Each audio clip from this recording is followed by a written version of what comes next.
నమస్తే welcome to health time. ఈరోజు health టైంలో మనం మాట్లాడుకోబోయే టాపిక్ వచ్చేసి బ్రెస్ట్ క్యాన్సర్ అంటే రొమ్ము క్యాన్సర్. ఇది రావడానికి గల కారణాలు ఏంటి, లక్షణాలు ఏ విధంగా ఉంటాయి అండ్ అలాగే దీనికి ఎటువంటి చికిత్సా విధానాలు ఉన్నాయి వంటివి వివరించడానికి ఈరోజు మనతో పాటు ఉన్నారు డాక్టర్ గౌతమ్ గారు. సో వీరు వచ్చేసి మెడికల్ ఆంకాలజిస్ట్. సో వారిని అడిగి మరిన్ని విషయాలు మనం తెలుసుకుందాం.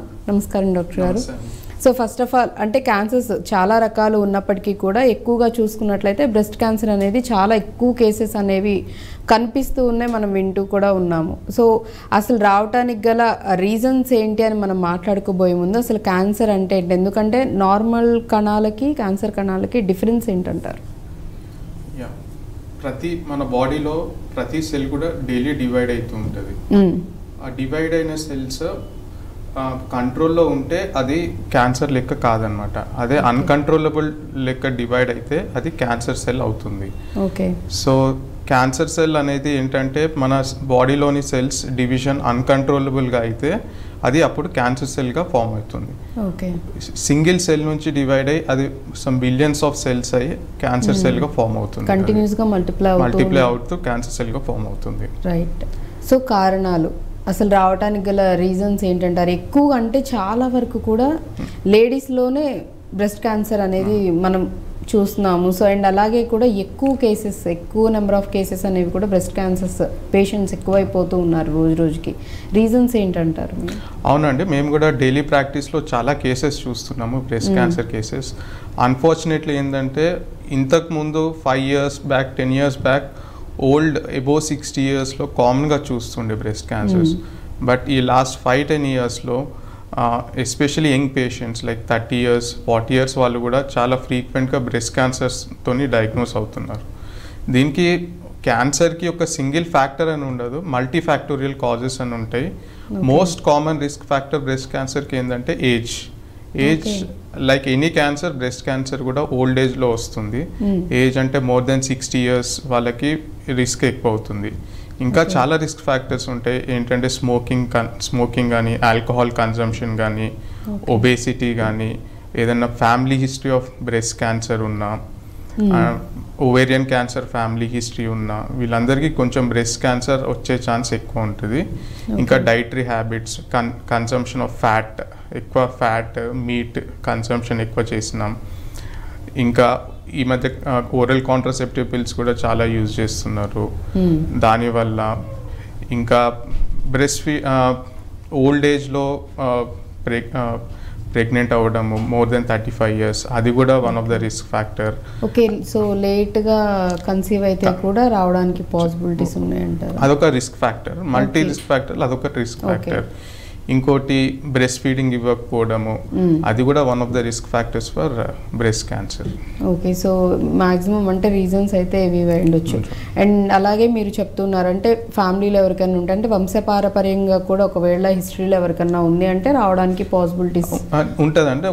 మేము చూసే 100% బ్రెస్ట్ క్యాన్సర్స్లో ఒక 10 to 20 పీపుల్కి 100 పేషెంట్స్లో 10 to 20 పీపుల్కి వంశపార్యపరంగా వచ్చే ఛాన్స్ ఉంటుంది. ఎవరికైతే ఫ్యామిలీ హిస్టరీలో breast cancer and ovarian cancer ఉంటే వాళ్ళకి డెఫినెట్లీ ఫ్యామిలీ హిస్టరీ అనేది ఉంటే వాళ్ళు డెఫినెట్లీ చెక్ చేయించుకోవాలి. వాళ్ళకి ఎక్కువ బ్రెస్ట్ క్యాన్సర్ వచ్చే ఛాన్స్ ఎక్కువ ఉంటుంది.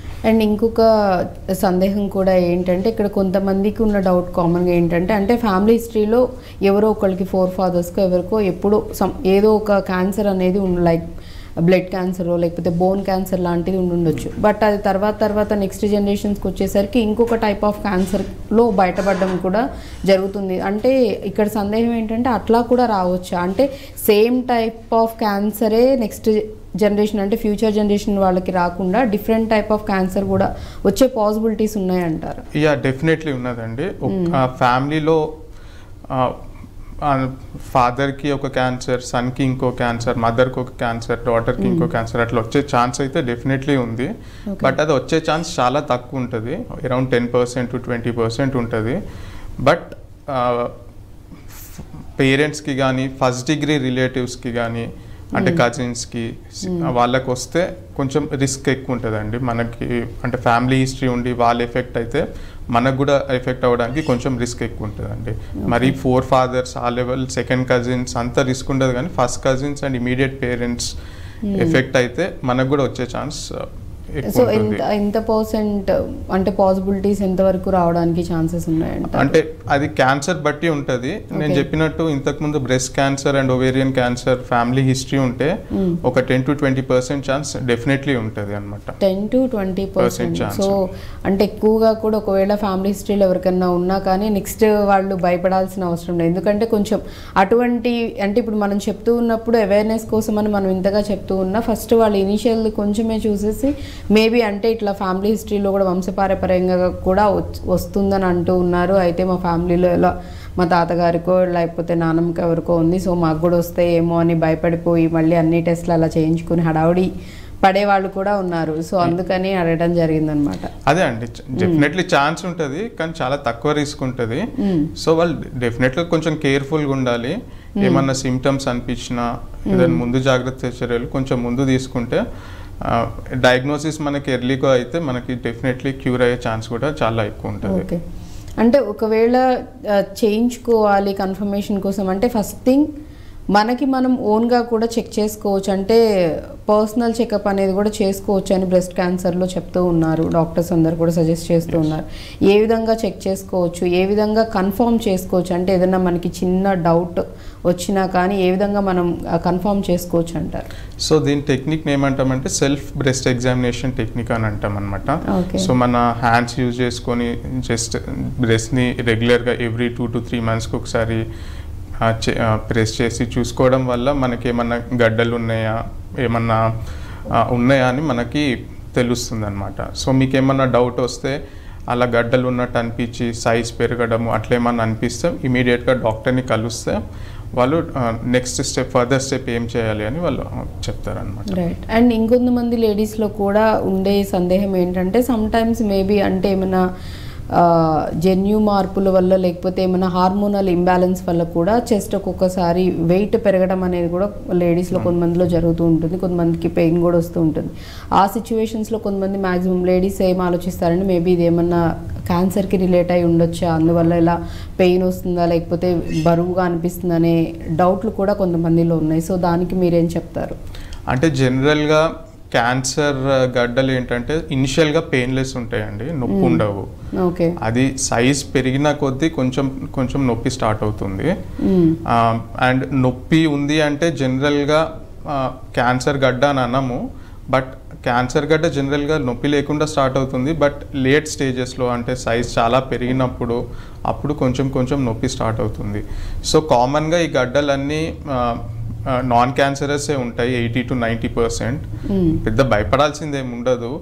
కానీ ఎప్పుడన్నా మీకు నొప్పి లేని గడ్డ ఉండడం అలా అనిపించి సడన్గా సైజ్ ఇంక్రీజ్ అవుతుంది, ఆర్ రెడ్నెస్ గడ్డ మీద రెడ్నెస్ పెరుగుతుంది, ఆర్ ఏమన్నా సో ఐ థింక్ ఇవన్నీ సిమ్టమ్స్ లోకి అంటే మనం సిమ్టమ్స్ కింద చెప్పుకుంటే ఎటువంటి లక్షణాలు ఉంటాయో సో వాటిలోకి ఇవన్నీ అలా అంటే సైజ్ సడన్ గా పెరిగిపోవటం అండ్ పైన కూడా మనకి రెడ్నెస్ స్కిన్ మీద రెడ్ కలర్ రావడము, ఏమన్నా డిశ్చార్జ్ అవ్వడము, అలా సడన్ గా ఏమన్నా అనిపిస్తే వెంటనే మీ దగ్గర ఉన్న డాక్టర్ని కలిస్తే వాళ్ళు తగిన టెస్ట్లు చేసి అది క్యాన్సరా నాన్ క్యాన్సరస్ అని చెప్తారండి. రైట్. అంటే ఈ విధంగానే ఇంకొంతమందిలో కూడా ఏంటంటే మీరు అన్నట్లుగా అంటే నార్మల్గా కూడా ఉంటాయి అని చెప్తున్నారు, చిన్న చిన్న గడ్డల కింద ఉంటాయని.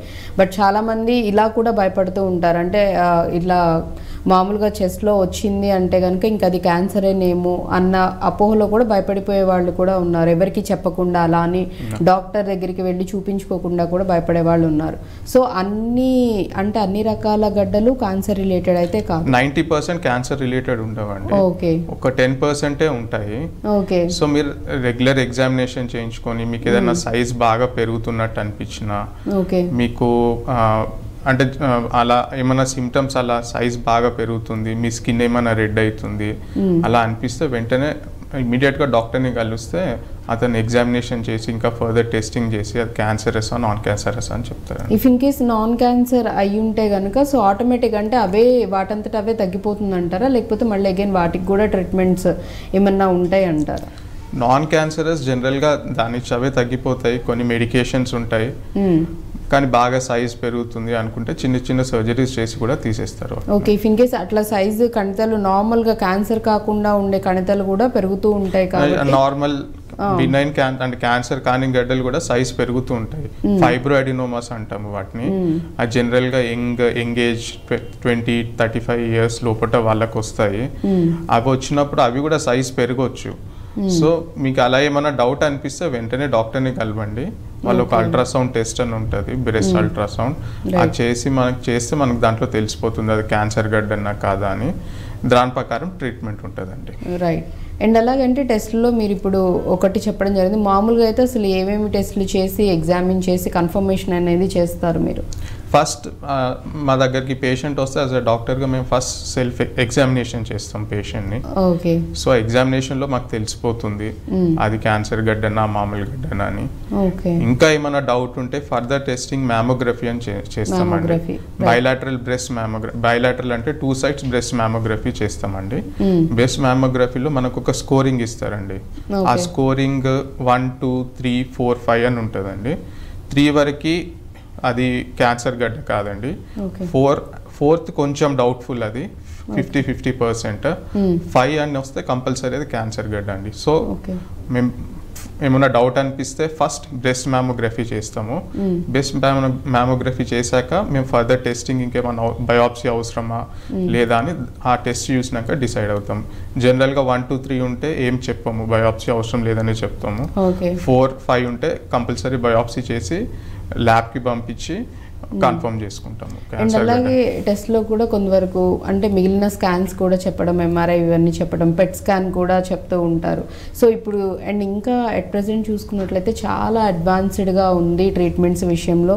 దట్టు క్యాన్సర్కి సంబంధించిన ఎనీ టైప్ ఆఫ్ క్యాన్సర్కి సంబంధించిన వాటికి సంబంధించి కూడా ఇంకా అడ్వాన్స్డ్గా ఇప్పుడు వస్తూ ఉన్నాయి. టెస్ట్లు కూడా అలానే అడ్వాన్స్డ్గా ఉంటూ ఉన్నాయని చెప్పారు. లేటెస్ట్గా అట్లా ఏమన్నా వీటికి సంబంధించి ఏమైనా టెస్ట్లు ఏమైనా రావడం జరిగిందా? డెఫినెట్లీ అండి. లేటెస్ట్గా ఎంఆర్ఐ బ్రెస్ట్ అని అవుతున్నాయి, లేటెస్ట్ పెట్ స్కాన్స్ కూడా అవుతున్నాయి. సో ఇవన్నీ మనకి డెఫినెట్గా మన క్యాన్సర్ డయాగ్నోసిస్కి డెఫినెట్గా హెల్ప్ చేస్తాయి. బట్ ఫస్ట్ అవన్నీ ఏం చేయం, అంత అడ్వాన్స్ టెస్ట్ అవసరం లేదు. First basic test is breast mammogram or ultrasound test. ఈ 2 చేసి మనకు డౌట్ వస్తేనే ఇంకా అడ్వాన్స్ టెస్ట్లు ఏమన్నా అవసరమా లేదా అని చూస్తాము అంతే. రైట్. అండ్ అలాగే బయాప్సీ కూడా మీరు డిపెండ్స్ సిచ్యువేషన్ బట్టి కన్ఫర్మేషన్ కోసం ఒకవేళ 50-50 ఉంటే బయాప్సీ చెప్తామని. బట్ చాలామంది ఇంకోలా అంటే కొంతమంది భయపడేది కూడా ఏంటంటే బయాప్సీ చేసిన తర్వాత క్యాన్సర్ ఇంకా ఫాస్ట్గా స్ప్రెడ్ అయిపోతుంది, ఇంకా ఎక్కువైపోతుంది అని చెప్పి భయపడే వాళ్ళు కూడా చాలామంది ఉన్నారు. సో వాళ్ళకి మీరేం చెప్తారు? నో అండి, అలా కాదు. చాలా అలా అని మాతో కూడా చాలా మంది పేషెంట్స్ అలా అడుగుతారు. బట్ దాని మీద చాలా రీసెర్చ్ అయింది, చాలా టెస్ట్ అయినాయి. కానీ బయాప్సీతోని ఎనీ క్యాన్సర్ అనేది స్ప్రెడ్ అదొక అపోహ మాత్రమే. బయాప్సీ అనేది చిన్న నీడిల్ టెస్ట్, జస్ట్ నీడిల్ పెట్టేసి చిన్న పార్ట్ ఆఫ్ ద గడ్డ తీసి మైక్రోస్కోప్ కింద చూస్తారు. అది మేజర్ ప్రొసీజర్ కూడా కాదు, జస్ట్ 10-15 minutes ప్రొసీజర్. చిన్న మన ఇంజెక్షన్ ఎలా ఉంటుందో అంత నీడిల్ పెట్టి తీస్తారనమాట. సో దాంతో క్యాన్సర్ స్ప్రెడ్ అవుతుంది, అదంతా అపోహ మాత్రమే అండి.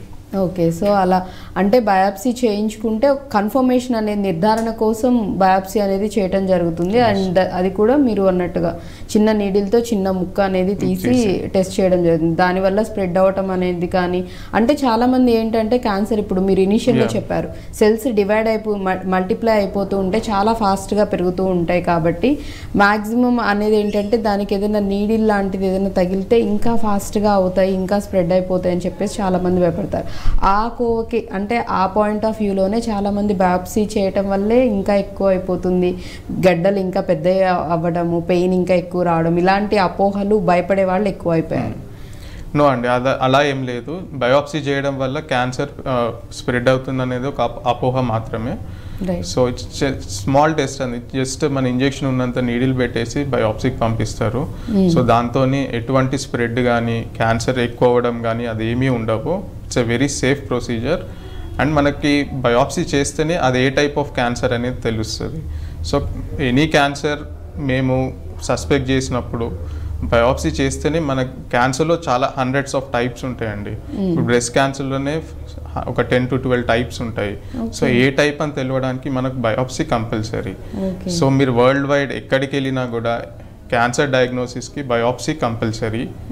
అండ్ ఆ బయాప్సీ వల్ల క్యాన్సర్ పెరగడం కానీ స్ప్రెడ్ అవ్వడం కానీ అనే రిస్క్ అనేది అసలు ఏమీ ఉండదండి. అది జస్ట్ ఒక అపోహ మాత్రమే అండి. అండ్ ఇంకొంతమందిలో కూడా ఏంటంటే నార్మల్గానే మీరు అన్నట్లుగా కొంతమందిలో ఇప్పుడు చూస్తున్నాం చాలా వరకు, అంటే నార్మల్ కణితలు చేతుల మీద కానీ రావటం, లేకపోతే ఇంకెక్కడన్నా ఫేస్ మీద కానీ గొంతు దగ్గర కానీ, అంటే ఇట్లా సైడ్స్లో కానీ చిన్న చిన్న కణితల్లాగా, అవి ఏవి నొప్పి కలిగించేవి కాదు, అలా అని హామ్ చేసే కాకపోయినా కొంతమందిలో అలా కనిపిస్తూ ఉండడం అనేది చూస్తూ ఉన్నాం. ఇంకొంతమంది దాన్ని ఎలా చూస్తున్నారంటే, అంటే మేబీ ఇంటర్నల్గా క్యాన్సర్ ఎక్కడన్నా ఉండే అది అలా స్ప్రెడ్ అయిపోయిందేమో, హ్యాండ్స్ వరకు వచ్చేసిందేమో, అంటే కొన్ని కేసెస్లో అలా కూడా జరుగుతుంది. బ్రెస్ట్ క్యాన్సర్స్లో మామూలుగా స్ప్రెడ్ అవుతుంది, హ్యాండ్ వరకు వచ్చే పాసిబిలిటీస్ కూడా ఉన్నాయని చెప్తూ ఉంటారు. కాబట్టి చాలా మంది అది అంటే ఆ తేడా అనేది తెలియక మేబీ ఈ చిన్న చిన్న కణితలు కూడా క్యాన్సర్ రిలేటెడ్ ఏమో అని చెప్పి డౌట్ పడే వాళ్ళు ఉన్నారు. సో ఎలా డిఫరెన్షియేట్ చేస్తారు? అవి జనరల్గా మీరు చెప్పింది క్యాన్సర్ గడ్డలు కావండి, వాటిని లైపోమాస్ అంటే ఫ్యాట్ గడ్డలు అని అంటారు. సో అవి జనరల్గా మల్టిపుల్ ఉంటాయి బాడీ మీద, అండ్ అవి కూడా పెయిన్లెస్ ఉంటాయి. సైజ్ జనరల్గా పెరగవు, అది ఒకటే సైజ్ ఉంటాయి. పెరిగినా కూడా చాలా ఇయర్స్, ఒక 5 years 10 years అట్లా సైజ్ పెరుగుతూ ఉంటాయి. సో అలా గడ్డలు వాటిని లైపోమా అంటామండి. అది జనరల్గా బ్రెస్ట్ క్యాన్సర్లో అలా రావు. అండ్ ఆ లైపోమా అనేటిది ఏంటంటే నాన్ క్యాన్సరస్, దాని గురించి భయపడాల్సిన అవసరం ఉండదు. బ్రెస్ట్ క్యాన్సర్ యూజువల్గా వచ్చేది ఏంటంటే బ్రెస్ట్ మీద గడ్డ అలా ఫామ్ అవుతుంది, అక్కడ నుంచి మన యాక్సిల్ అంటే సంకలోకి వెళ్ళొచ్చు, అక్కడ గడ్డలు వస్తాయి. కానీ ఇట్లా వైట్గా స్కిన్ మీద గడ్డలు రావడము, చేతుల మీద హ్యాండ్ మొత్తం గడ్డలు రావడం అట్లా రావండి. సో యూజువల్గా ఒక బ్రెస్ట్లో గడ్డ ఫామ్ అవుతుంది. కొంచెం అడ్వాన్స్ స్టేజ్ అయితే మన యాక్సిల్ అంటే సంకల్లో గడ్డలు రావడం అట్లా ఉంటాయి. కానీ కాళ్ళకి చేతులకి అలా స్ప్రెడ్ అవ్వడం అయితే జనరల్గా ఉండదు. ఒకవేళ అట్లా ఏమన్నా ఉన్నా కానీ డాక్టర్ గారు చెప్తున్నట్లు అవి నార్మల్ లైపోమా అని అంటారు. అండ్ ఫ్యాట్ తో కూడుకొని ఉంటాయని కూడా చెప్తూ ఉన్నారు. కాబట్టి సో ఒకవేళ ఎవరికైనా ఇటువంటి సందేహం ఉన్నా కానీ మేబీ ఐ థింక్ క్లియర్ అయిపోయి ఉండొచ్చు. అండ్ అలాగే ఎక్కువగా ఏజ్ గ్రూప్ వాళ్ళలో ఎక్కువ బ్రెస్ట్ క్యాన్సర్స్ అనేవి మీరు 50+ వాళ్ళలోనే మ్యాక్సిమం వస్తుందన్నారు. అట్ ప్రెసెంట్ కొంతమందిలో అంటే 30+ వాళ్ళలో కూడా చూస్తూ ఉంటున్నాము. అగైన్ అంటే మళ్ళీ చాలా 50 yearsకి రావాల్సింది 30 yearsకే రావడానికి రీజన్స్ ఏంటంటారు? జనరల్గా అంటే ఇప్పటికి కూడా ఒక 100 patientsలో 70 to 80% of the patients above 50 years వాళ్ళే వస్తారండి. ఒక 10 to 20% ఏమో 30-40 ఏజ్ మధ్యలో వస్తారు. ఎందుకంటే ఇప్పుడు life style modifications, alcohol consumption, smoking, ఈ ఓరల్ కాంట్రాసెప్టివ్ పిల్స్ యూజ్ చేసుకోవడం, late age of marriage, and ఈ జనరల్గా ఈ 30 to 40 years ఏజ్ మధ్యలో వచ్చే ఫ్యామిలీ హిస్టరీ కూడా స్ట్రాంగ్గా ఉంటుందండి. అండ్ వాళ్ళకి వచ్చే క్యాన్సర్స్ చాలా అగ్రెసివ్ ఉంటాయి. బ్రెస్ట్ క్యాన్సర్ టైప్స్లో ట్రిపుల్ నెగిటివ్ బ్రెస్ట్ క్యాన్సర్ అనేది చాలా అగ్రెసివ్ టైప్ ఆఫ్ ట్యూమర్ అనమాట. ట్రిపుల్ నెగిటివ్ మాక్సిమం మీరు ఇందాక కూడా చెప్పడం జరిగింది, చాలా సో మెనీ టైప్స్ ఆఫ్ ఉన్నాయి ఈ బ్రెస్ట్ క్యాన్సర్లో కూడా. సో ట్రిపుల్ నెగిటివ్ అన్నిటికన్నా డేంజరస్ అంటారు. Triple negative most aggressive type of breast cancer. So young age లో వచ్చేది జనరల్ గా ట్రిపుల్ నెగిటివ్ బ్రెస్ట్ క్యాన్సర్ ఉంటుంది అనమాట. ఆ ట్రిపుల్ నెగిటివ్ బ్రెస్ట్ క్యాన్సర్ వాళ్ళకి ఏంటంటే ఫ్యామిలీ హిస్టరీ కూడా స్ట్రాంగ్ గా ఉంటుంది. సో ఈ ట్రిపుల్ నెగిటివ్ బ్రెస్ట్ క్యాన్సర్ వచ్చే వాళ్ళకి ఒక బ్లడ్ టెస్ట్ ఉంటుంది, జీన్ టెస్టింగ్ అని ఉంటుంది, BRCA1 BRCA2 BRCA1 BRCA2 gene. So triple negative breast cancer ఎంగేజ్లో వస్తే మేము కంపల్సరీ వాళ్ళకి ఈ బ్లడ్ టెస్ట్ అనేది ఒకటి చేపిస్తాం కంపల్సరీ. ఓకే. సో ఈ విధంగా అంటే ఉన్న ఇన్ని టైప్స్లో కూడా ఇప్పుడు మీరు చెప్పిన టైప్ అనేది కొంచెం బాగా అగ్రెసివ్గా ఉంటుంది, బాగా అగ్రెసివ్ అండ్ ఎంగేజ్లో వస్తుంది. ఎంగేజ్లో వచ్చే 100% ఆఫ్ క్యాన్సర్స్లో 60 to 70% ఈ ట్రిపుల్ నెగిటివ్ బ్రెస్ట్ క్యాన్సర్స్ అని ఉంటారు అనమాట. ఓకే. సో వీళ్ళవి రికవరీ రేట్ ఎంతవరకు ఉన్నాయి, రికవర్ అవ్వడానికి పాసిబిలిటీస్? రికవరీ అంటే it depends on the stage. Stage 1 stage 2 అయితే డెఫినెట్లీ క్యూర్ అయ్యే ఛాన్స్ ఉంటుంది. స్టేజ్ 3కి అది కొంచెం 50% ఉంటుంది. స్టేజ్ 4కి వచ్చేవరకు క్యూర్ అయ్యే ఛాన్స్ ఉంటుంది. కానీ బట్ ఇప్పుడున్న లేటెస్ట్ మెడికేషన్స్ వాటి వల్ల ఒక 10 years బ్యాక్ ట్రిపుల్ నెగిటివ్ మెటాస్టాట్ అంటే స్టేజ్ 4 డిసీజ్లో 10 months 12 months బతికిన వాళ్ళు ఇప్పుడు అడ్వాన్స్ ట్రీట్మెంట్స్ తోని 3 years 4 years వరకు కూడా సర్వైవ్ అవుతున్నారు. అండ్ మాకు కొందరు పేషెంట్స్ ఉన్నారు are surviving more than 5 years also. ఎందుకంటే బేసిక్గా ఇటువంటి అపోహలతో కూడా భయపడే వాళ్ళు చాలామంది, అంటే ఒకవేళ సందేహాలు ఏమన్నా డౌట్స్ ఉన్నప్పటికీ కూడా అది ఇంట్లో వాళ్ళకి చెప్పుకోవడం కానీ లేకపోతే డాక్టర్స్ వరకు వెళ్ళి కన్ఫర్మేషన్ చేసుకుందామనే ఆలోచన కూడా ఉండట్లేదు. వన్స్ ఏదన్నా కొంచెం హెల్త్ ప్రాబ్లం అన్నప్పుడు ఇమీడియట్గా మనం గూగుల్లోనో లేకపోతే ఇంకొక ఈ ఫోన్స్లో సెర్చ్ చేసుకోవడం, లేకపోతే వాళ్ళని వీళ్ళని అడిగి తెలుసుకోవడం, పెద్దవాళ్ళు చెప్పి కనుక్కోవడం, వాళ్ళు చెప్పిన సలహాలే వీళ్ళు ఫాలో అయిపోయి కన్ఫర్మేషన్స్ చేసేసుకోవడం, ఓకే ఇది క్యాన్సరేనేమో ఇంకా అయిపోయింది లైఫ్ అనుకొని చాలామంది కూడా నెగ్లిజెన్స్, అంటే తెలిసో తెలియకో కూడా ఆ టైం మొత్తం వేస్ట్ చేసుకునే వాళ్ళు కూడా చాలామంది లేకపోలేదు.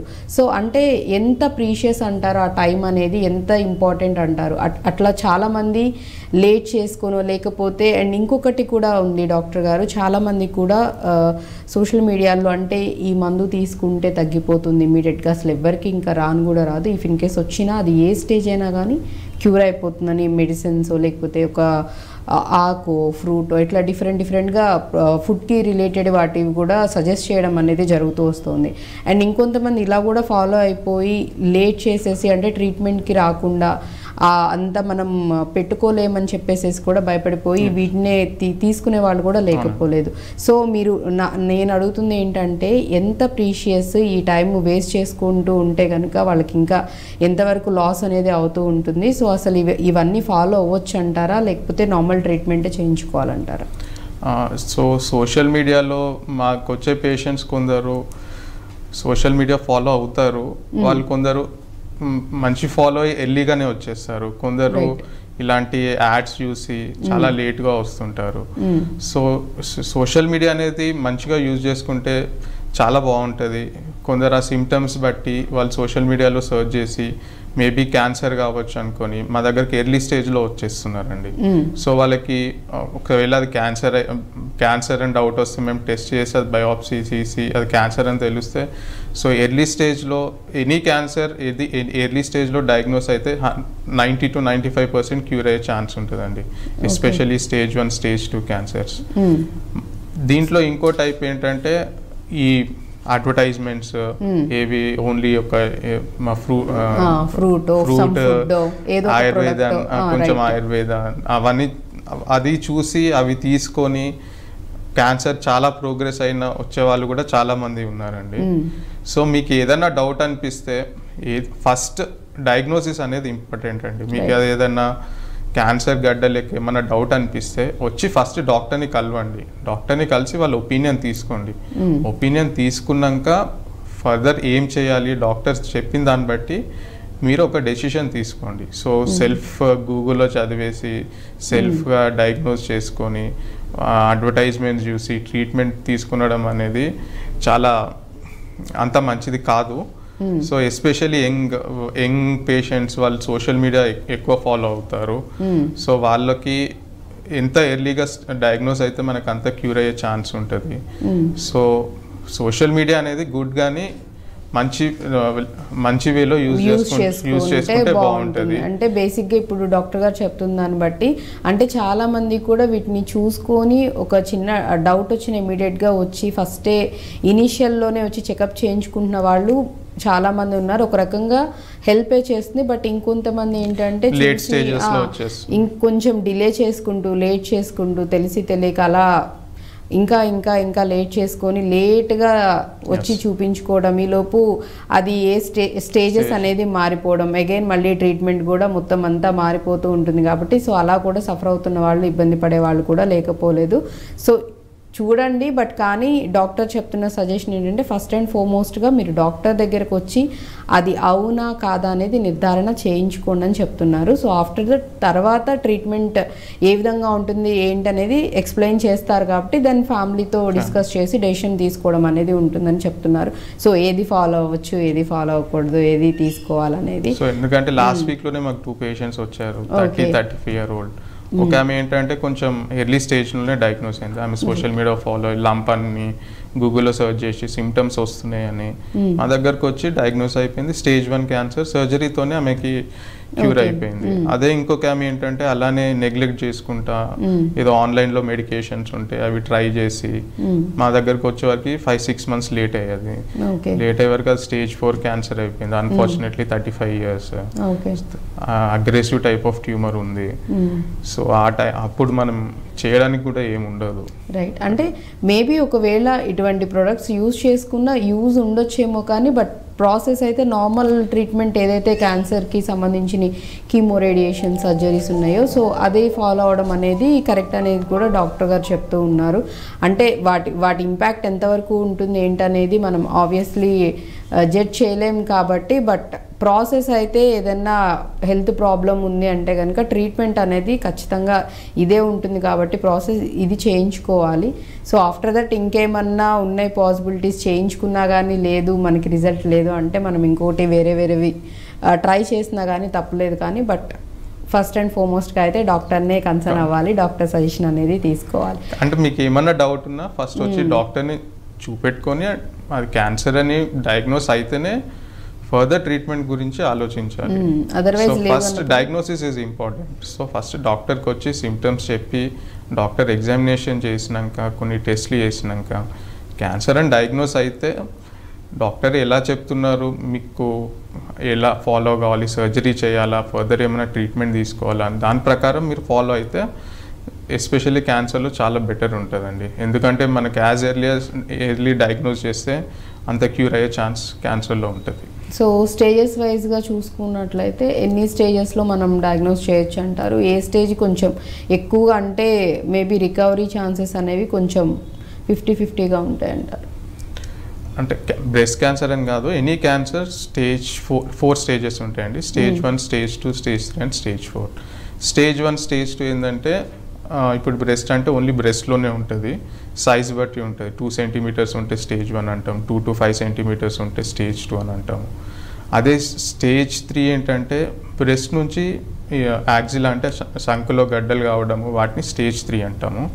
స్టేజ్ 4 అంటే బ్రెస్ట్ నుంచి లివర్కి వెళ్ళడము, బోన్స్కి వెళ్ళడము, లంగ్స్కి వెళ్ళడము, బ్రెయిన్కి వెళ్ళడము, వీటిని స్టేజ్ 4 అంటాము. సో లైక్ ఏ క్యాన్సర్కైనా జనరలీ 4 stages ఉంటాయి, బ్రెస్ట్ క్యాన్సర్ కూడా 4 stages ఉంటాయి. సో మనకు క్యూర్ అయ్యే ఛాన్స్ స్టేజ్ 1, స్టేజ్ 2లో చాలా ఎక్కువ ఉంటుంది. స్టేజ్ 1లో మనకి 95% ఛాన్స్ ఉంటుంది, అదే స్టేజ్ 2లో 85 to 90% ఉంటుంది. అది స్టేజ్ 3 వచ్చేవరకు ఒక 60% ఛాన్స్ ఉంటుంది. స్టేజ్ 4కి వచ్చేవరకు అన్ఫార్చునేట్లీ క్యూర్ అనేది ఉండదండి, జస్ట్ లైఫ్ ప్రొలాంగ్ చేయడం అంతే.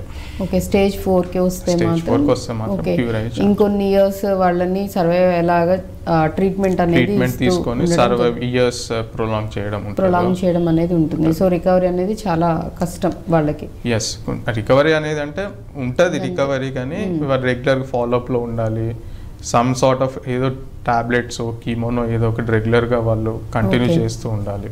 సో ఉన్నన్ని రోజులు ఇంకా ఖచ్చితంగా ఇది ఫాలో అవుతూ ఉండాలి. అండ్ ఇంకొకటి ఏంటంటే డాక్టర్ గారు రీసెంట్గా అంటే కోవిడ్ టైంలో కూడా చాలామంది కోవిడ్ వ్యాక్సిన్స్ 1, 2 వేయించుకుని బూస్టర్ వ్యాక్సిన్స్ కూడా వేయించుకున్న వాళ్ళలో కొంతమంది ఏంటంటే మాకు వ్యాక్సిన్ వేయించుకున్న తర్వాత చాలా హెల్త్ ఇష్యూస్ వచ్చాయి ఇలా చెప్తున్న వాళ్ళు లేకపోలేదు. ఇంకొంతమంది ఏంటంటే వ్యాక్సిన్ వేయించుకోవడం వల్ల క్యాన్సర్ వచ్చిందని చెప్పి కూడా కొంతమంది అపోహతో ఉన్న వాళ్ళు కూడా అంటే ఇవి కూడా వినటం జరిగింది.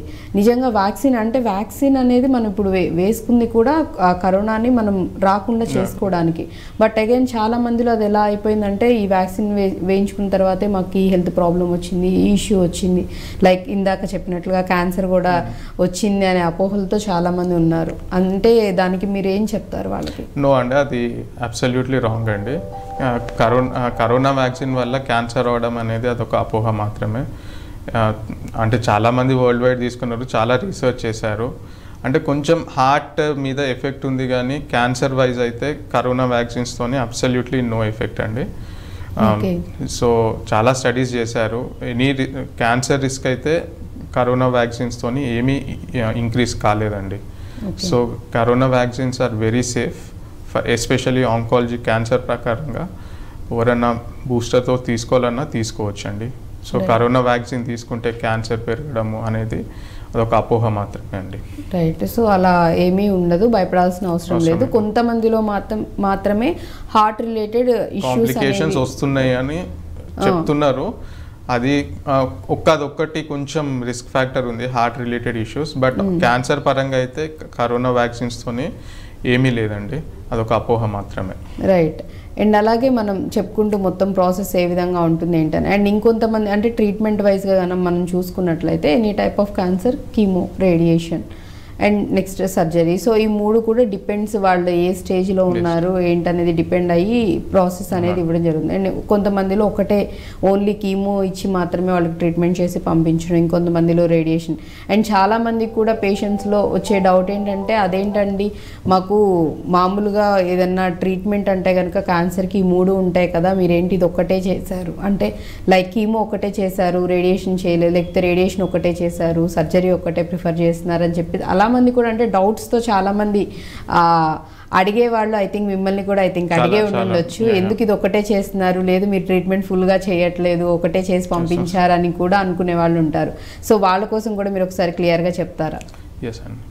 సో యాజ్ నేను చెప్పినట్టు స్టేజ్ 1, స్టేజ్ 2, స్టేజ్ 3, స్టేజ్ 4 క్యాన్సర్స్ ఉంటాయండి. సో స్టేజ్ 1, స్టేజ్ 2, స్టేజ్ 3 క్యాన్సర్స్కి సర్జరీ రోల్ ఉంటుందండి. అదే స్టేజ్ 4కి సర్జరీ చేసిన యూజ్ ఉండదు. సో స్టేజ్ 4 వాళ్ళకి జనరల్గా సర్జరీ అవాయిడ్ చేస్తాము, only radiation and chemotherapy role ఉంటుందండి వాళ్ళకి. అదే స్టేజ్ 1, స్టేజ్ 2, స్టేజ్ 3 ఎందుకంటే క్యూరేటివ్ ఇంటెంట్తో వెళ్తామంటే మనము దాన్ని మళ్ళీ రాకుండా చేయడానికి, సో ఆ ప్రైమరీ బ్రెస్ట్ ఉన్నది అనేది సర్జరీ చేస్తే ఆ రిస్క్ అనేది మళ్ళీ రావడానికి చాలా తగ్గుతుంది. సో ఎస్పెషల్లీ స్టేజ్ 1, స్టేజ్ 2లో సర్జరీ రోల్ చాలా ఎక్కువ ఉంటుందండి. స్టేజ్ 1, స్టేజ్ 2లో, స్టేజ్ 3లో కూడా ఉంటుంది. సో స్టేజ్ 1, స్టేజ్ 2, స్టేజ్ 3లో జనరల్గా కంపల్సరీ సర్జరీ చేస్తాము. ఫాలోడ్ బై స్టేజ్ 1లో ఏంటంటే మళ్ళీ నేను చెప్పినట్టు కొన్ని హై రిస్క్ క్యాన్సర్స్ ఉంటాయి బ్రెస్ట్ క్యాన్సర్లో, ట్రిపుల్ నెగిటివ్ బ్రెస్ట్ క్యాన్సర్, ఇంకోటి HER2 పాజిటివ్ బ్రెస్ట్ క్యాన్సర్స్ అని ఉంటాయి. సో వీటికి స్టేజ్ 1, స్టేజ్ 2 ఉన్న compulsory chemotherapy, targeted therapy, radiation ఇవన్నీ ఇవ్వాల్సి ఉంటుందండి. అదే స్టేజ్ 1లో కొందరికి ఏజ్ అబోవ్ 60 years ఉండి వాళ్ళకి కొంచెం లో రిస్క్ బ్రెస్ట్ క్యాన్సర్స్ అంటే estrogen receptor positive breast cancers అని ఉంటాయి.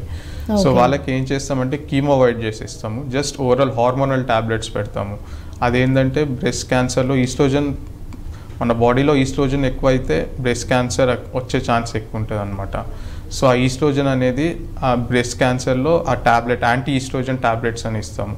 సో ఆ యాంటీ ఈస్ట్రోజన్ టాబ్లెట్స్ ఇవ్వడం వల్ల ఆ క్యాన్సర్ సెల్స్ అనేటివి డివైడ్ కాకుండా ఆపేసి క్యాన్సర్ రిస్క్ని తగ్గిస్తుంది.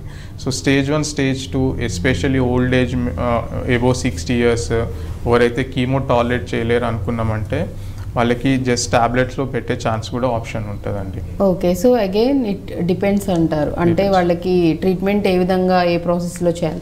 అండ్ ఇంకొంతమంది కూడా భయపడుతూ ఉంటారు, బ్రెస్ట్ క్యాన్సర్ వచ్చిందంటే లేడీస్ చాలా వరకు కూడా తీసేస్తారేమో, మొత్తం బ్రెస్ట్ అంతా రిమూవ్ చేసేస్తారు, ఎనీ టైప్ ఆఫ్ క్యాన్సర్ వచ్చిందంటే ఆ పార్ట్ వరకు మొత్తం టచ్ చేయకుండా తీసేస్తారు, అమ్మో తీసేస్తారు అన్న భయంతో కూడా కొంతమంది ట్రీట్మెంట్ కంటే మెడిసిన్స్ ఇచ్చేసేసేయండి, సర్జరీస్, కీమో, రేడియేషన్స్ ఇవన్నీ తట్టుకోలేమని చెప్పి కూడా ఐ థింక్ అడిగే పేషెంట్స్ కూడా లేకపోలేదు. బట్ వాళ్ళకి మీరు అంటే ఎలా సజెస్ట్ చేస్తారు, ఏం చెప్తారు? అంటే మనకి క్యూర్ అవ్వాలి అంటే కంపల్సరీ స్టెప్స్ అనేటివి ఫాలో కావాలి. ఎందుకంటే సైన్స్లో ఈ స్టెప్స్ ఫాలో అయితేనే క్యాన్సర్ క్యూర్ అయ్యే ఛాన్స్ ఉంటుంది అనమాట. సో ఫస్ట్ సర్జరీ చేస్తాము, తర్వాత కీమోస్ ఇస్తాము, తర్వాత రేడియేషన్. సో ఈ 3 కరెక్ట్గా ఇస్తేనే పేషెంట్కి 100% క్యూర్ అయ్యే ఛాన్స్ ఉంటుంది. సో కంపల్సరీ యాజ్ డాక్టర్ మేము చెప్పిన స్టెప్స్ ఫాలో అయితే మీకు క్యూర్ రేట్ చాలా ఎక్కువ ఉంటుందండి. రైట్. అండ్ ఇంకొంతమందిలో కూడా యాక్చువల్లీ కీమో అవసరం లేకుండానే డైరెక్ట్ వాళ్ళు సర్జరీ చేసి ఓన్లీ రేడియేషన్ ఇచ్చి పంపించేయడం ఇలా కూడా జరుగుతుంది. చెప్పాను కదా, లో రిస్క్ ట్యూమర్స్ బ్రెస్ట్ క్యాన్సర్స్లో ఉంటాయి, అవి ఈస్ట్రోజన్ రిసెప్టర్ పాజిటివ్ అని ఉంటాయి. వాళ్ళకి ఓల్డ్ ఏజ్లో కీమో టాలరేట్ చేయలేరు అనుకుంటే వాళ్ళకి జస్ట్ సర్జరీ చేసేసి కొంచెం రేడియేషన్ ఇచ్చేసి జస్ట్ ఓరల్ టాబ్లెట్స్ విత్ దాంతో మేజర్ సైడ్ ఎఫెక్ట్స్ కూడా ఏముండవు, హార్మోన్ టాబ్లెట్స్ అంటే, సో అవి పెట్టేసి పంపించేస్తామండి. అండ్ ఇంకొంతమంది కూడా అడిగే క్వశ్చన్ ఏంటంటే డాక్టర్ మామూలుగా కీమో కీమో ఇచ్చిన తర్వాత అది కొంచెం సైజ్ అనేది తగ్గుతుంది, క్యాన్సర్ కణాలు ఏవైతే ఉన్నాయో తగ్గుతాయి, అండ్ దాని తర్వాత సర్జరీ చేసేసి రేడియేషన్ అనేది ఇస్తూ ఉంటారని చెప్తూ ఉంటారు. బట్ చాలామందికి వచ్చే డౌట్ ఏంటంటే, అంటే ఈ ప్రాసెస్లు 3 అయిపోయిన తర్వాత అగైన్ మళ్ళీ కొంతమందికి కీమో అనేది కూడా సజెస్ట్ చేస్తూ ఉంటారు. బట్ చాలామందికి అది కూడా సందేహంగా ఉంటుంది, ఆల్రెడీ ప్రాసెస్ అంతా చేసేసారు కదా, మళ్ళీ అగైన్ కీమో ఇస్తున్నారు ఎందుకు అలా అనే సందేహాలు కూడా కొంతమందిలో ఉంటాయి. అగైన్ డిపెండ్స్ అంటారా? Again depends. హై రిస్క్ అయితే కంపల్సరీ కీమో ఇవ్వాల్సి ఉంటుంది, లో రిస్క్ అయితే కీమో అవాయిడ్ చేస్తాము. బట్ అంటే ఒక ప్రాసెస్ ఉంటుందండి ఇది ట్రీట్మెంట్కి. అంటే ఫస్ట్ సర్జరీ కానీ కీమో కానీ అవన్నీ మాకు గైడ్ లైన్స్ ఉంటాయి. సో క్యాన్సర్కి గైడ్ లైన్స్ ఉంటాయి, స్టేజ్ ప్రకారం ఆ గైడ్ లైన్స్ ఫాలో అవుతాము. సో ఆ గైడ్ లైన్స్ ఫాలో అయితేనే మనకి క్యూర్ అయ్యే ఛాన్స్ ఎక్కువ ఉంటుంది. సో స్టేజ్ 1 అంటే కొందరికి సర్జరీ చేసేసి జస్ట్ రేడియేషన్ ఇచ్చి వదిలేస్తాము, కొందరికి కీమో కూడా ఇవ్వాల్సి ఉంటుంది, ఎస్పెషల్లీ యంగ్ ఏజ్లో. యాజ్ ఐ సెడ్ ట్రిపుల్-నెగిటివ్ అలా కామన్ ఉంటుంది. So it all depends on the stage, type of breast cancer, age, chemo tolerate చేస్తారా, ఇవన్నీ చూసి గైడ్ లైన్స్ మేము ఫాలో అవుతామండి. మేము చెప్పిన గైడ్ లైన్స్ ఫాలో అయితే కొంచెం క్యూర్ అయ్యే ఛాన్స్ ఎక్కువ ఉంటుందండి. రైట్. సో అంటే రిస్క్ ఫ్యాక్టర్ ఎక్కువగా ఉన్న క్యాన్సర్ టైప్స్ వాటిల్లో వచ్చేసేసి మ్యాక్సిమం ట్రీట్మెంట్కి ఎంత టైం పడుతుంది, అండ్ నార్మల్ అంత రిస్క్ కాదు అన్న టైప్ ఆఫ్ క్యాన్సర్స్కి మాత్రం ట్రీట్మెంట్ ఏ విధంగా ఉంటుంది, అంటే ఎంత టైం పీరియడ్లో వీళ్ళకి ట్రీట్మెంట్ అనేది నడుస్తుంది అంటారు? సో అంటే that to depends on the risk అండి. జనరల్గా క్యాన్సర్ ట్రీట్మెంట్ అనేది ఎస్పెషల్లీ బ్రెస్ట్ క్యాన్సర్స్కి around 5 to 6 months of treatment ఉంటుందండి. 6 months of treatment. First chemo, surgery followed by radiation, around 5 months to 6 months of treatment ఉంటుందండి. Followed by కొందరికి hormone tablets పెట్టాల్సి ఉంటుంది. ఆ హార్మోన్ టాబ్లెట్స్ ఉంటే అంటే అది 5 to 10 years ఇవ్వాల్సి ఉంటుందండి. అండ్ అగైన్ ఇంకొకటి కూడా, ఈ ట్రీట్మెంట్ స్టార్ట్ చేసిన టైంలో వీళ్ళు ఎటువంటి ఫుడ్ తీసుకోవాల్సి ఉంటుంది, and after that even treatment మొత్తం కీమో, రేడియేషన్, సర్జరీ ప్రాసెస్ అంతా అయిపోయిన తర్వాత కూడా వాళ్ళు డైట్ అనేది ప్రాపర్గా మెయింటైన్ చేస్తూ రావాలంటారా? ఎటువంటి ఆహారం తీసుకోవాలంటారు? సో డైట్ అనేది వెరీ క్రూషియల్ అండి, ఎందుకంటే మీకు తెలుసు కీమోతోని కొంచెం సైడ్ ఎఫెక్ట్స్ ఉంటాయి. కీమో ఇచ్చినాక ఎస్పెషల్లీ డే 3 నుంచి కీమో డే 10 వరకు కొంచెం ఆకలి కాకపోవడము, vomiting sensation, body pains, fatigue ఇవన్నీ ఉంటాయండి. సో ఈ టైంలో డైట్ అనేది చాలా క్రూషియల్ అండి, ఎందుకంటే డైట్ మెయింటైన్ చేస్తేనే మనం ఆ వెయిట్ మెయింటైన్ చేయగలము, ఆ కీమోని టాలరేట్ చేయగలుగుతాం అనమాట. సో డైట్ అనేది వెరీ ఇంపార్టెంట్ పార్ట్. సో ఈ టైంలో కొంచెం క్రూషియల్గా ఫ్రెష్ ఫుడ్ తినాలండి, ఎందుకంటే కీమో ఇచ్చినాక ఇన్ఫెక్షన్స్ వచ్చే ఛాన్స్ ఎక్కువ ఉంటుంది. సో ఫ్రెష్లీ మేడ్ ఫుడ్ అంటే అప్పుడే చేసుకున్న కర్రీస్ కానీ, కొంచెం వెజిటేబుల్స్ ఉన్న హీట్ చేసుకొని తినడము, వాటర్ కూడా కొంచెం వామ్ వాటర్ తాగడము, ఇన్ఫెక్షన్ రాకుండా చూసుకోవడం అనేది ఎస్పెషల్లీ కీమో అయినాక ఒక 1 week అది వెరీ క్రూషియల్ అండి. సో ఆ టైంలో కొంచెం కేర్ఫుల్గా ఉండాలి. డైట్ అంటే స్పెసిఫిక్గా ఏముండదండి, నార్మల్ పర్సన్స్ తినే డైటే తినొచ్చు. అండ్ స్పెసిఫిక్ కీమో ఇచ్చినాక రెస్ట్రిక్షన్స్ అనేవి ఏమి ఉండవు, నార్మల్ పర్సన్ ఏం తింటారో అవన్నీ తినొచ్చు. బట్ కీమో తీసుకున్నాక 1 week to 10 days కొంచెం సైడ్ ఎఫెక్ట్స్ పీరియడ్లో ఆకలి కాకపోవడం, కొంచెం నాజియా సెన్సేషన్ అవన్నీ ఉన్నప్పుడు కొంచెం special diet, green leafy vegetables ఎక్కువ తినడము, కొంచెం ఫ్రీక్వెంట్గా కొంచెం ఫుడ్ తినడము, వెయిట్ లాస్ కాకుండా చూసుకోవడం అనేది వెరీ క్రూషియల్ అండి. రైట్. అండ్ అలాగే ఒకవేళ ఫ్యామిలీ హిస్టరీలో మనం ఇనిషియల్లో మాట్లాడుకున్నట్లు ఫ్యామిలీ హిస్టరీలో ఎవరికైనా ఒకవేళ క్యాన్సర్ అనేది ఉండి నెక్స్ట్ జనరేషన్ అంటే తర్వాత వాళ్ళకి కనుక ఒకవేళ మేబీ వచ్చే ఛాన్సెస్ ఉండొచ్చు అనే సందేహాలు ఉన్నవాళ్ళు లైఫ్ స్టైల్ ఎలా లీడ్ చేస్తే మంచిదంటారు? ఏ విధంగా వాళ్ళ లైఫ్ స్టైల్ ఉంటే కనుక మనం అంటే రాకుండా జాగ్రత్త పడవచ్చు అంటారు? సో కొన్ని అంటే బ్రెస్ట్ క్యాన్సర్స్కి కొన్ని మాడిఫైయబుల్ రిస్క్ ఫ్యాక్టర్స్ ఉంటాయి, ఇంకోటి ఏం చేసినా కూడా అన్మాడిఫైబుల్ రిస్క్ ఫ్యాక్టర్స్ అని ఉంటాయి. సో ఫ్యామిలీ హిస్టరీ అనేది ఒకటి అన్మాడిఫైబుల్ రిస్క్, దానికి ఏం చేయలేము. సో ఇంకా మాడిఫైడ్ రిస్క్ ఫ్యాక్టర్స్ అనేది కొన్ని చేంజ్ చేస్తే మనకి బ్రెస్ట్ క్యాన్సర్ తక్కువ వచ్చే ఛాన్స్ ఉంటుంది. వెయిట్ మెయింటైన్ చేయడము, రెగ్యులర్గా ఎక్సర్సైజ్ చేయడము, ఒబేసిటీ తగ్గించుకోవడము, అండ్ ఎక్కువ గ్రీన్ లీఫీ వెజిటేబుల్స్ తినడం, processed food, high fat diet ఇవన్నీ అవాయిడ్ చేస్తే సో రిస్క్ ఫ్యాక్టర్స్ ఇవన్నీ కూడా risk factors of breast cancer. So ఇవన్నీ అవాయిడ్ చేస్తే బ్రెస్ట్ క్యాన్సర్ వచ్చే ఛాన్స్ కూడా చాలా వరకు తగ్గుతుంది. రైట్. అండ్ అలాగే చాలామంది కూడా కీమో ఇవి తీసుకుంటున్నప్పుడు కీమో ఏదైతే ట్రీట్మెంట్ థెరపీ స్టార్ట్ చేస్తారో ఆటోమేటిక్గా చాలామంది వీక్ అయిపోతూ ఉంటారు. అండ్ మీరు అన్నట్లుగా ఇందాక ఫుడ్ గురించి మనం మాట్లాడుకున్నాం, చాలామంది ఇంటేక్ అనేది చాలా తగ్గిపోతూ ఉంటుంది. ఆ టైంలో బలవంతంగా అంటే ఎంత ట్రై చేస్తున్నా కానీ తీసుకోవాలనిపించకపోవడంతో ఫుడ్ని అవాయిడ్ చేసే వాళ్ళు కూడా లేకపోలేదు. ఎస్పెషల్లీ ఇప్పుడు ఎందుకు ఈ క్వశ్చన్ అడుగుతున్నా అంటే చాలామంది అవాయిడ్ చేసేయడం, నెగ్లెక్ట్ చేయడము, నేను తినను ఇంకా నా వల్ల కాదు, ఇట్లానే ఆ ట్రీట్మెంట్ తట్టుకోలేకపోతున్నాను, నాకు తీసుకోవాలని కూడా అనిపించట్లేదని చెప్పేసి అలానే వదిలేసే వాళ్ళు కూడా ఉన్నారు. సో తీసుకోవడం వల్ల ఎటువంటి అంటే మనకి మీరు అన్నట్లుగానే కొంచెం స్ట్రెంథనింగ్ వస్తుందని అంటూ ఉన్నారు. అట్ ది సేమ్ టైం మెడిసిన్స్లో కూడా ఏమన్నా వాళ్ళకి రెసిస్టెన్సీ పవర్ ఇంకాస్త పెరగడానికి ఏమన్నా మెడిసిన్స్ సజెస్ట్ చేయడం జరుగుతుందా? అంటే కీమోస్ అంటే 5-10 years బ్యాక్ ఉన్న కీమోస్ వేరు, ఇప్పుడున్న లేటెస్ట్ డ్రగ్స్ కూడా వేరండి. ఓకే. సో ఈ కీమోస్తోని చాలా లెస్ సైడ్ ఎఫెక్ట్స్ ఉంటాయి. సో ఈ కొత్త మెడిసిన్స్ వల్ల మీకు ఆ నాజియా సెన్సేషన్ అనేది కూడా 90-95% తగ్గిపోతుందండి. ఎంత హై డోస్ కీమో ఇచ్చినా కూడా ఇప్పుడు లేటెస్ట్ మెడికేషన్స్ వల్ల వామిటింగ్స్ అనేవి మేము చాలా రేర్గా చూస్తున్నాము. సో డైట్ అనేది వెరీ క్రూషియల్. ఆ ఇనిషియల్ ఒక 3 days డే 3 నుంచి డే 10 వరకు డైట్ ఈజ్ వెరీ క్రూషియల్. మీకు ఆకలి కాదు, బట్ ఫ్రీక్వెంట్గా ఏదో ఒక food, freshly made food, vegetables, fruits అవన్నీ ఫ్రీక్వెంట్గా తింటే వెయిట్ లాస్ అనేది ఉండొద్దు అనమాట. వెయిట్ లాస్ ఉంటే మళ్ళీ ఆ డోస్ తగ్గిపోవడము, కీమో సైడ్ ఎఫెక్ట్స్ పెరగడం అవన్నీ ఉంటాయి. సో ఎస్పెషల్లీ ఆ 1 week పీరియడ్ కొంచెం క్రూషియల్గా, ఆకలి కాకపోయినా మేము మెడికేషన్స్ ఇస్తాము. ఎన్ని మెడికేషన్స్ ఇచ్చినా కానీ 100% సైడ్ ఎఫెక్ట్స్ లేకుండా అయితే ఉండవు. ఒక 60-70% డిఫరెన్స్ ఉంటుంది మెడికేషన్స్తోని, కానీ ఒక 30% బేర్ చేయాల్సి ఉంటుంది.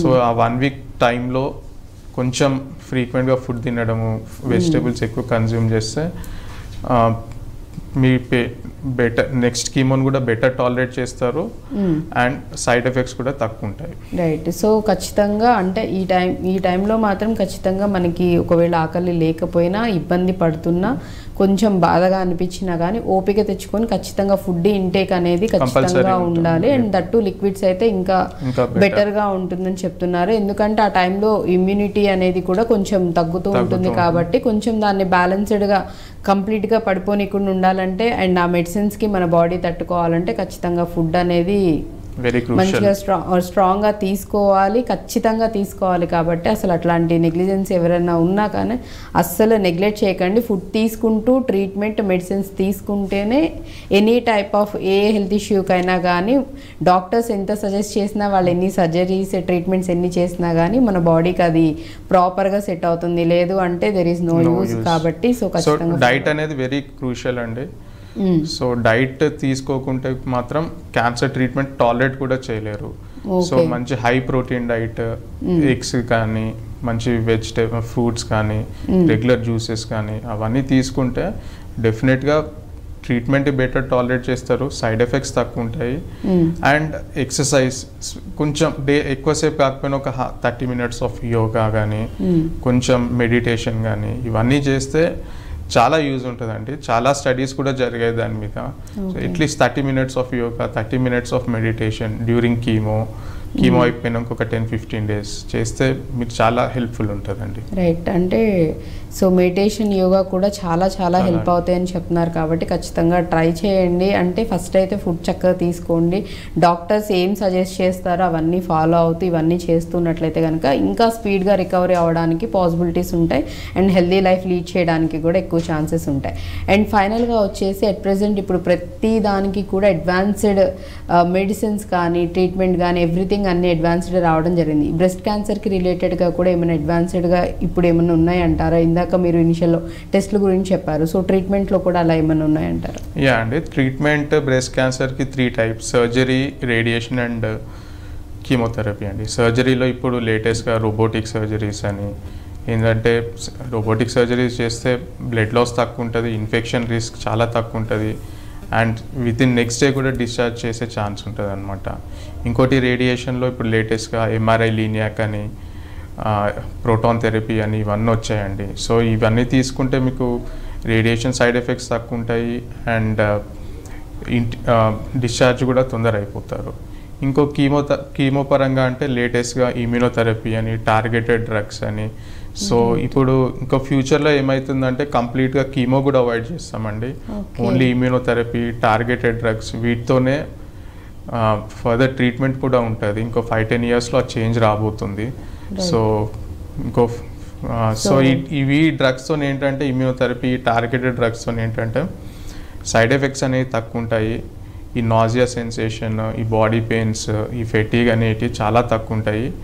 అండ్ మనకి క్యాన్సర్ పరంగా రెస్పాన్స్ కూడా చాలా బెటర్ ఉంటాయండి.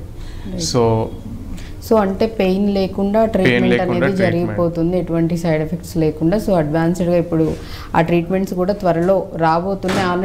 ఆల్రెడీ వచ్చాయండి. ఇంకా ఫర్దర్గా చాలా రీసెర్చ్ జరుగుతుంది. విత్ ఇన్ నియర్ ఫ్యూచర్లో ఆ ట్రీట్మెంట్స్ అన్నీ కూడా వచ్చేస్తాయి. సో మేబీ ఇంకో 10-15 ఇయర్స్లో కీమో అనేది ఉండకపోవచ్చు, only targeted drugs, immunotherapy. So ఆ సైడ్ ఎఫెక్ట్స్ లేకుండా ట్రీట్మెంట్ కూడా చాలా వరకు వచ్చేసాయండి almost. Right. So treatment wise కూడా వింటున్నారు కదా, డాక్టర్ గారు చెప్తున్నట్లు చాలా అడ్వాన్స్డ్ ట్రీట్మెంట్స్ అయితే అవైలబుల్గా ఉన్నాయి, వచ్చాయని కూడా చెప్తున్నారు. ఇంకా బెటర్గా కూడా ముందు రాబోతున్నాయని చెప్పారు.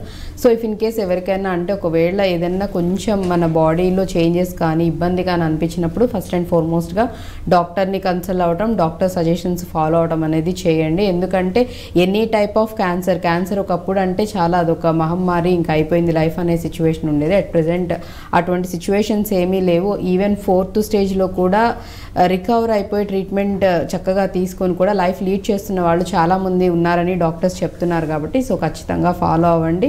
And before that thank you so much doctor గారు. థ్యాంక్ యూ అండి, చాలా చక్కగా ఎక్స్ప్లెయిన్ చేశారు. సో చూసారు కదా, ఇవాల్టి మన హెల్త్ టైంలో మనం చక్కగా బ్రెస్ట్ క్యాన్సర్ గురించి రావడానికి గల కారణాలు, ట్రీట్మెంట్ ఏ విధంగా ఉంటాయని మాట్లాడుకున్నాం. మరొక టాపిక్తో మళ్ళీ మీ ముందుంటాను. Keep watching I Dream news.